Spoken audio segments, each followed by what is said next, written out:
اس نے ایک طاہرانہ نظر سے پورے ہال کا جائزہ لیا اور گویا ہوا اسے آزاد کر دوں گا، جان سے مار دوں گا، ہاتھ چھوڑو میری بہن کا کمینے انسان۔ ثانیہ نے 5 سالہ شادی شدہ زندگی میں آج پہلی بار میر کو اتنے غصے میں دیکھا۔ اعظم شاہ کو آج شاہ زر میں اذلان کی جھلک دکھی، وہ بھی وہی غلطی کر رہا تھا جو اذلان نے کی تھی۔ میر کی رگیں تن گئی، حیا کا ہاتھ شاہ زر کے ہاتھ میں دیکھ کر وہ اس کی طرف بڑھا تھا کہ اذلان نے بیچ راہ میں اسے روکا۔ چھوڑے بابا، آئی ول کل ہم۔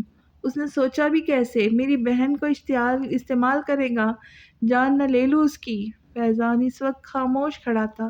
شاہ زر کی دھمکی سے سب اپنی جگہ جم سے گئے تھے۔ عمر، حمزہ، علی سب بے یقینی سے اس منظر کو دیکھ رہے تھے۔ عمر بھی آ کر میر کو روکنے لگا جو اذلان سے سنبھل ہی نہیں رہا تھا۔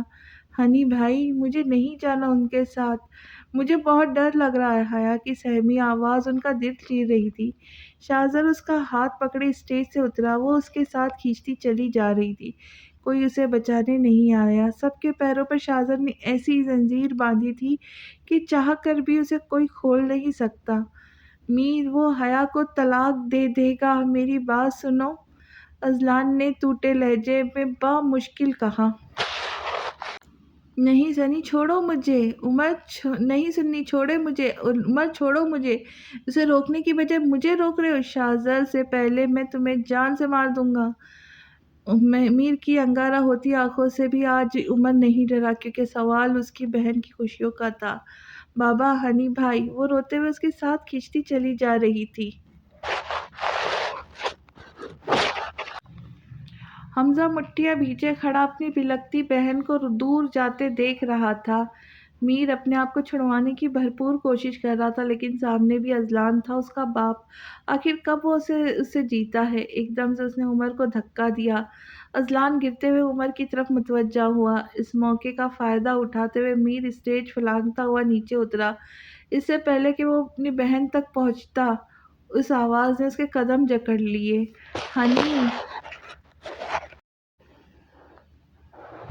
نور کا بے جان وجود زمین بوس ہو چکا تھا۔ میں نے اپنے کیے کی سزا پل پل پائی، میری زندگی سے خوشی مٹ گیا، میری محبت مجھ سے روٹھ گئی، انتقام کی آگ میں نے اپنی ہی زندگی تباہ کر دی، یہاں تک کہ تم بھی میری وجہ سے۔ کیسے کہتا، اسے پاگل بنانے میں اذلان نے کوئی کسر نہیں چھوڑی۔ جانتا ہوں عنایا نے تمہارے ماضی کی بیماری کو مد نظر رکھتے ہوئے تمہیں ٹھکرا دیا۔ میر نے نظر اٹھا کر اذلان کو دیکھا، جس کی نظریں کسی غیر نقطے کو تک رہی تھی۔ وہ بتانا چاہتا تھا جو اس کے ساتھ ہوا اس کے بھلائی کے لیے ہوا، لیکن اس وقت وہ اذلان کو سننا چاہتا تھا جس نے سالوں بعد اس نے یہ خاموشی توڑی۔ میر، جو ظلم میں نے اس پر کیے وہی مکافات عمل کی صورت میری اولاد پر ہوئے۔ شادی کی رات میں نے اسے ٹھکرایا تھا تو عنایا بھی تمہارے ساتھ وہی کیا۔ جو اذیت نور کی صورت میں امان کو دینا چاہتا تھا، وہی اذیت شاہ زر نے ہمیں دی، میری حیا کی صورت میں۔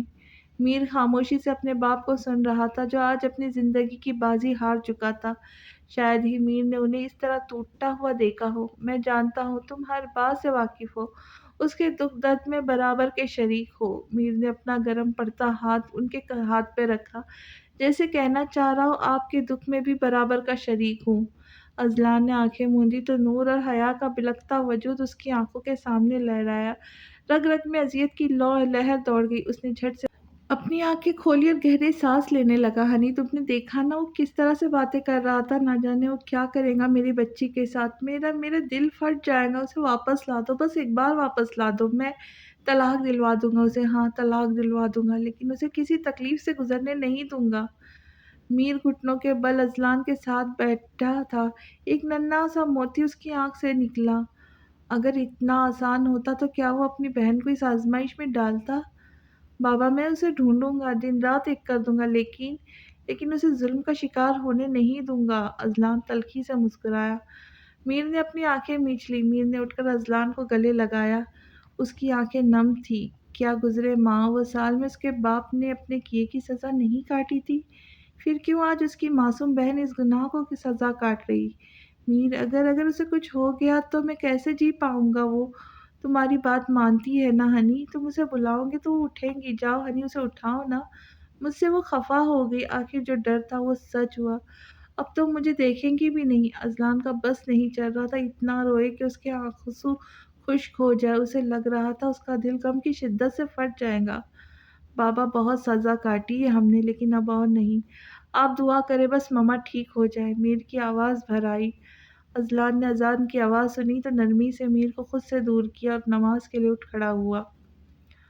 وہ لب پیچھے ڈرائیونگ کر رہا تھا۔ حیا اس کے ساتھ ہی بیٹھی، ہر چیز سے بے نیاز، اپنے ہی سوچوں میں گم تھی۔ اس کی آنکھوں میں وحشت تھی۔ اس کا بس نہیں چل رہا تھا کار روک کر شاہزر کو باہر پھینک دے۔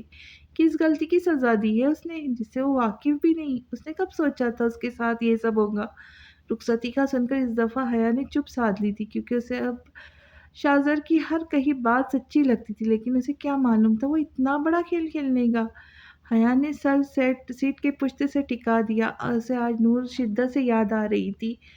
وہ اپنی سوچوں میں غلطاں تھی کہ اسے اندازہ بھی نہ ہوا کہ سفر تمام ہو چکا، وہ اپنی منزل کو پہنچ چکے۔ شاہزر نے باہر نکلتے حیا کی سائیڈ کا دروازہ کھولا اور اسے اپنے ساتھ کھینچتا ہوا لے آیا۔ وہ دلہن کے جوڑے میں ملبوس اس کے ساتھ چلتی جا رہی تھی۔ شاہزر اسے ایک خوبصورت اپارٹمنٹ میں لے آیا۔ لفٹ کے انتظار میں اس کا ہاتھ پکڑے خود سے بھی خفا نظر آ رہا تھا۔ لفٹ کے آتے ہی وہ اس پر چڑھ گیا۔ اوپر پہنچتے ہی فلیٹ کا لاک ان لاک کر کے وہ اسے اندر لے آیا۔ حیا جو غصے کی شدت سے سرخ پڑ چکی تھی، پوری قوت سے اپنا ہاتھ چھڑوا کر سامنے کھلے کمرے میں بند ہو گئی۔ یہ عمل چند سیکنڈوں میں ہوا تھا۔ شاہزر بہت چکا رہ گیا۔ پھر سمجھ آنے پہ اس کے پیچھے دوڑ لگائی، لیکن وہ روم لاک کر چکی تھی۔ حیا دروازہ کھولو۔ ذہن میں عجیب وسوسے آن ٹھہرے۔ حیا میں کہہ رہا ہوں دروازہ کھولو۔ شاہزر دھاڑا۔ اچانک شاہزر کو اندر سے ٹوٹ پھوٹ آوازیں آئی۔ اس کا دل ڈوبنے لگا۔ وہ جلدی سے ایک ڈرور میں سے چابی نکالنے دوڑا، لیکن آج اسے خوار ہی ہونا تھا۔ ایک ایک ڈرور کو چیک کیا، اسے چابی کہیں نہیں ملی۔ وہ واپس اس کی منتیں کرنے لگا۔ حیا پلیز دروازہ کھولو، میں سب بتاتا ہوں، ایک بار بس دروازہ کھول دو۔ وہ اندر بھیتری شیرنی بنی ہوئی تھی۔ زور سے کوئی چیز دروازے پہ دے ماری۔ شاہزر کو پل پل خطرے کا الارم بجتا محسوس ہوا۔ اب کی بار وہ کمرے کی ڈرور چیک کرنے لگا، اور قسمت اچھی تھی کہ اسے ڈپلیکیٹ چابی مل گئی۔ شاہزر لاک ان لاک کر کے کمرے میں داخل ہوا اور بے اختیار ایک گہرا سانس خارج کیا۔ پورے کمرے کی حالت بگڑی تھی۔ ڈریسنگ مرر تک ٹوٹ کر کرچی کرچی ہو چکا تھا، لیکن اس کی تیز چلتی دھڑکن حیا کو دیکھ نارمل ہوئی، جو دیوار سے ٹیک لگائے رونے کا مشغلہ فرما رہی تھی۔ حیا۔ شاہزر کے قدم حیا کی طرف بڑھنے لگے تو جو اپنی قسمت کو رو رہی تھی۔ شاہزر کی آواز سن کر کھول اٹھی۔ اسے اپنی طرف بڑھتا دیکھ بجلی کی تیزی سے اٹھی اور پاس پڑا چھوٹا واس ہاتھ میں اٹھایا۔ شاہزر کی حیرانگی بجا تھی۔ وہ جو اسے ڈری سہمی رہتی تھی، آج شیرنی بنی اس کے سامنے کھڑی تھی۔